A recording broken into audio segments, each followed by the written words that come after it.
I have a friend who really knows how to ask for help.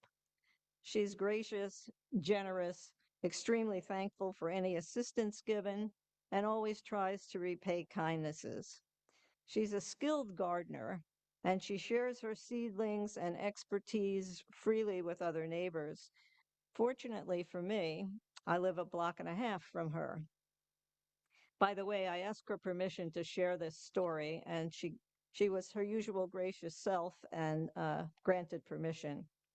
I will call her Grace, although that's not her real name. 6 years ago, she appeared at my front door asking me to please watch her animals. She has multiple animals. She had just gotten word that her husband, who was in a nursing home, had died.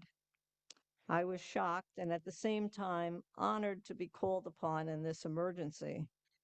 Grace is 83, and she has successfully marshaled just about everyone in the neighborhood to help her. One couple installed new shades for her, another rototilled her garden, and on and on. You get the picture.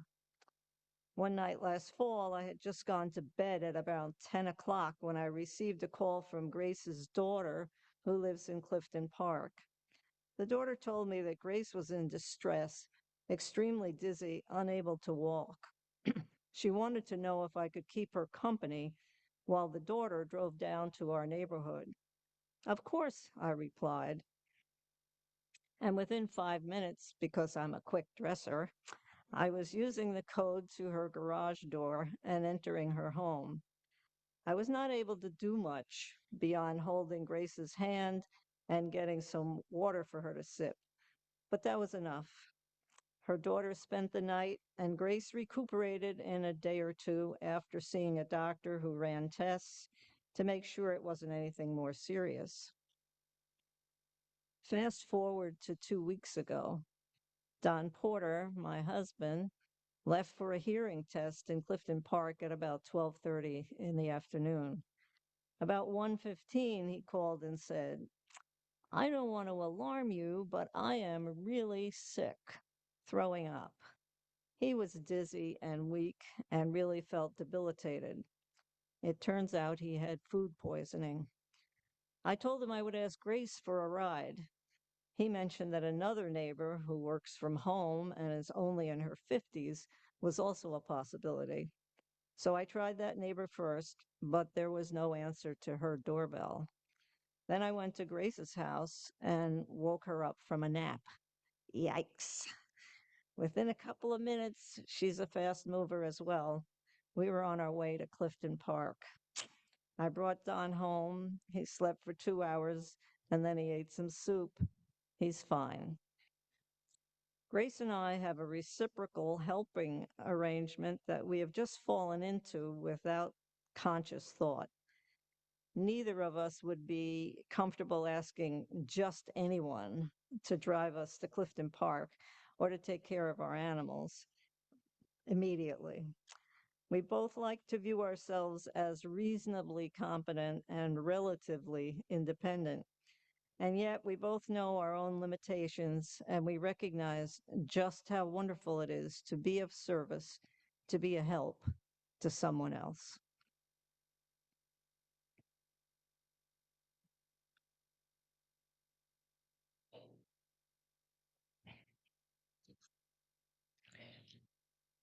For 20 years, I spent my weekdays caring for young children at an in home daycare. It was fun and messy and challenging and beautiful. The kids would often say things that were funny or poignant or wise or insightful or sometimes just very random. I would write their quotable quotes on a board to share with the adults in their lives. One day, a 3-year-old was trying to put some clothes on a doll. She couldn't get the clothes to stay fastened the way she wanted, and she asked, "Can you help me do it all myself?"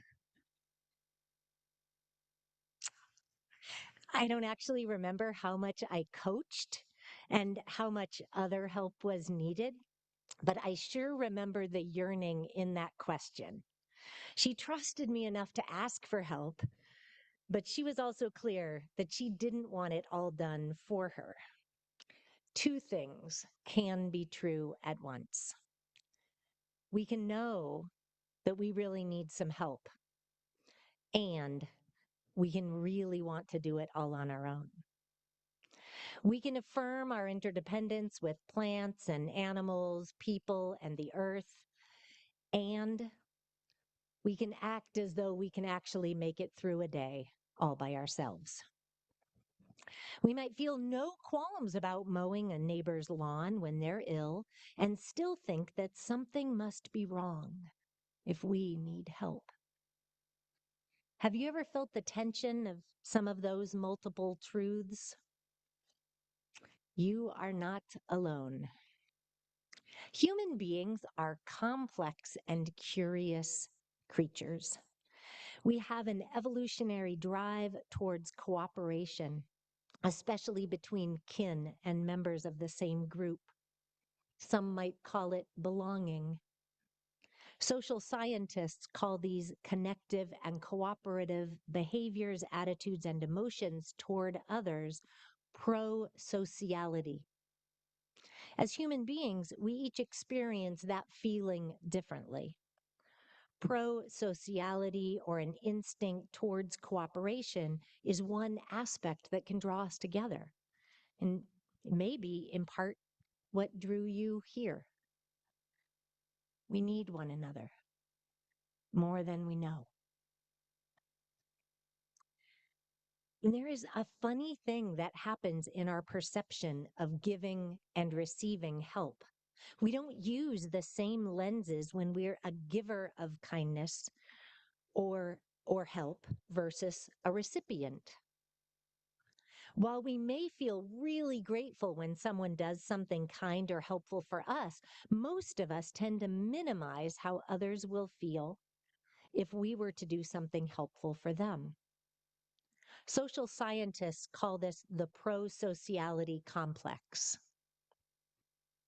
Shankar Vedantam of the Hidden Brain podcast discussed it recently. In one study that he described, visitors to a botanical garden were encouraged to ask someone to take their picture, and participants then reported back about their experience. They were also asked to guess about the experience of the other person. The person asking for help invariably had good feelings toward the person who had helped them, who had taken their picture. Yet they thought that the request was seen as an interruption or an imposition. When asked what the experience was actually like, the person being asked to take the photo was generally happy to have helped someone else. They were more likely to feel joy and a sense of connection with the other visitors in the garden after they had been asked to help. So most of us feel better when we receive help or have a chance to help others, yet we're still often hesitant to ask for assistance. This is why it's called a pro-sociality complex. It doesn't really make sense. This complex is particularly prevalent in the United States, where there's a history of prioritizing the individual over the community.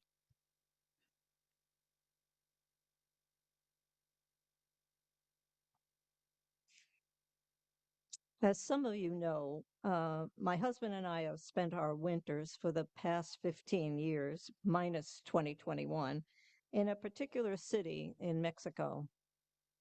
That amounts to 3.5 years of our lives. I consider Querétaro to be a second home. We have expat friends there as well as Mexican friends. And we notice a pretty marked difference between the individualism of the United States and the community orientation of Mexico.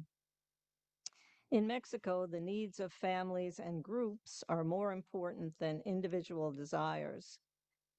This attitude seems to infect the expats who live there as well, and it's a major delight for us. Don and I enjoy dancing. If I wanted to participate in a group dance exhibition and did not have the appropriate dress, no problem. A woman who was not participating in that particular event would loan me hers, even if it was too big. There are times that I was wearing a dress loaned from one woman and shoes from another woman.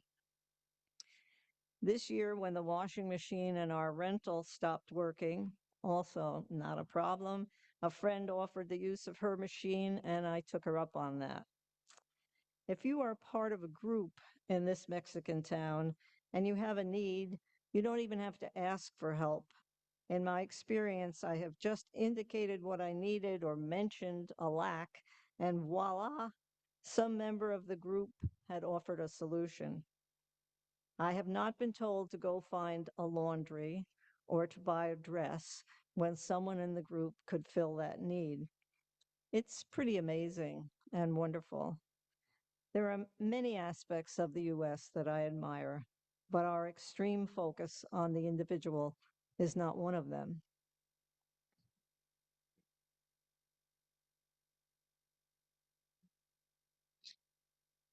There is so much to learn about being in community and about asking for help. Trees and forests can be some of our greatest teachers. They connect with one another through their roots and the soil, creating vast networks. They share water and nutrients and also use those networks to communicate.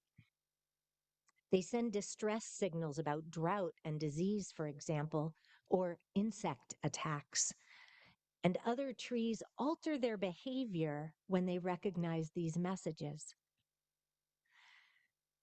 Scientists call these mycorrhizal. Mycorrhizal. Did I get that right? Mycorrhizal networks. Whew. Some have also called it the wood wide web. How do you let others know when you need some help? Phone, text, Facebook, heavy sighs and hope someone notices, put on a brave face and hope no one does. In this congregation, we have the Caring Network, folks who've offered to bring meals, share rides, or other means of support. The network is there, quietly waiting until someone among us says, I need some help. If you want to be part of the Caring Network, or if you find yourself in need, please let us know. There is a story that has been told in a variety of ways in many different languages and cultures. This version comes from Rabbi Chaim of Lithuania. One day, a man said to God, God, I would like to know what heaven and hell are like. God shows the man two doors. Inside the first one, in the middle of the room, was a large round table with a large pot of vegetable stew.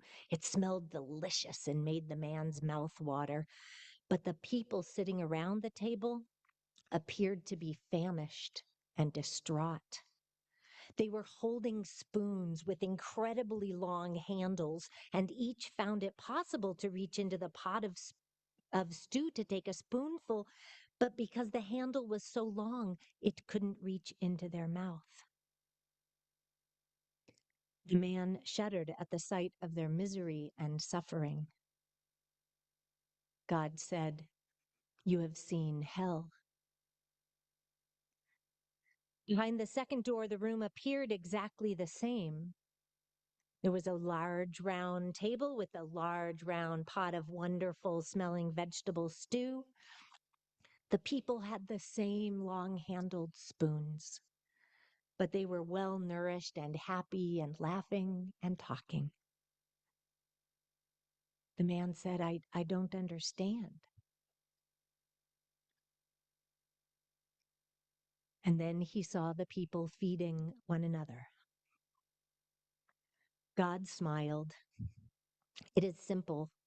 Love only requires that we learn to give help to one another generously and to ask for and receive help gratefully. Heaven and hell aren't waiting for us in some afterlife. They're all around us. Which one will we choose? Which one will we create? Asking for help can be a difficult thing to do. And as we heard Kim sing earlier, you can do this hard thing. It's not easy, I know, but I believe that it's so. You can do this hard thing.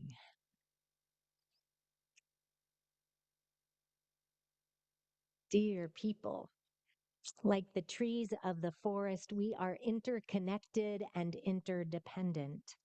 To think that we're supposed to get by all on our own is to be trapped by what Buddhist teachers call the illusion of separateness.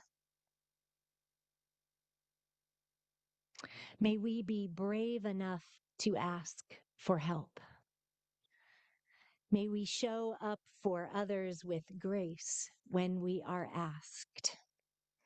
May we experience an abundance of love and support when we have hard things to do, and have companions to share the joy for all the times in between.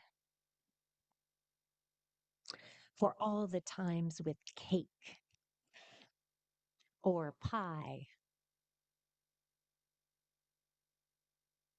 we can do this hard thing.